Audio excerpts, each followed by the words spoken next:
Hi, I am so excited to share another Read Aloud with you today. Our story is titled Ralph Tells a Story, and it was written by Abby Hanlon. Sit back and relax and enjoy Ralph Tells a Story. My teacher always said, stories are everywhere. And the kids in my class were always finding them. I see lots of speech bubbles. Let's read a few. I round down the hallway with underwear on my head. Yay, story, story, says the teacher. The dentist forgot to give me a toothbrush. After that, I decided to hide my Halloween candy in my bed. But every day at writing time, I thought really hard. I stared at my paper. I stared at the ceiling. I could not write a story. I have no story, said Ralph. So I looked for other things to do. I went to the water fountain. I roamed the hallways. I tried everything. Here he's asking his teacher, can I go to the bathroom? And she says, again. And then he said, could I go help the lunch ladies? And the teacher says, what? Then one day, after getting sent back to my desk, I begged Daisy for help. I can't write a story because nothing happens to me. Are you kidding? She said. I've written a ton of stories about you. She began pulling her stories out of her desk. Look at this one, she said. Remember the time you let me brush your hair? And this one? Remember the time you knocked down all the crayons? Oh, and remember the time you painted your nails with a black marker? I thought, I'll never be a great writer like Daisy. Then Daisy stapled all her stories together. Click, click. Wow, she said. This book is already 13 pages. Click, click.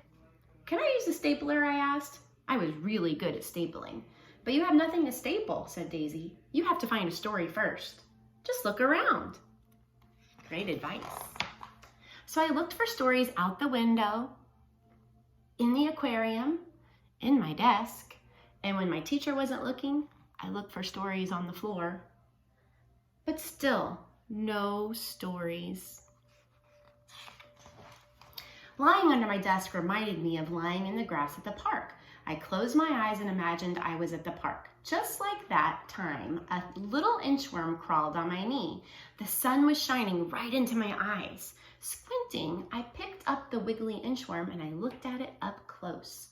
And that's when my teacher found me. What's your story about? She asked. I opened my eyes. I saw an inchworm. Wonderful, she said. I can't wait to read what you wrote. But there was no inchworm story. I sat down and tried to write about the inchworm, but right away I got stuck. Do you know any inchworm stories? I asked Daisy. She just rolled her eyes and kept on writing. And then my teacher said, writers, come to the rug. It's time to share. Ralph, why don't you go first, said the teacher. I pretended that I lost my paper. It didn't work. He's sitting on it, this one said. I walked to the front of the rug. It took a long time. I held my paper against my chest so no one could see it. I was at the park, I said. An inchworm crawled on my knee. It was quiet. My heart went thump, thump, thump, thump. How do you think he's feeling? That's when I looked at Daisy. Wow, really? Did it feel squishy, Ralphie? Did you take it home? And then everyone started asking me a question. Did your mom let you keep it? Did you touch it? Was it a baby? Did it tickle? Was it a girl? Did you name it? Wait a minute, I thought. Something did happen with that inchworm. Well, I picked up the inchworm and decided to name him Nick. I built Nick a house, but he just inched away. So I followed him, which is why I didn't notice that someone was following me. And then all of a sudden, this wobbly, crazy baby grabbed Nick and put him in his diaper. I tried to be calm. Come on, baby, I said really nicely. Give Ralphie the inchworm. It didn't work. Was this the end of Nick? But then I noticed Nick was escaping. He crawled right up the baby's stomach. Quickly, I rescued Nick and ran, and we spent the rest of the afternoon doing nothing together. The end. Everybody clapped and cheered. Show the picture, Ralph, someone said. I wasn't embarrassed anymore, so I did.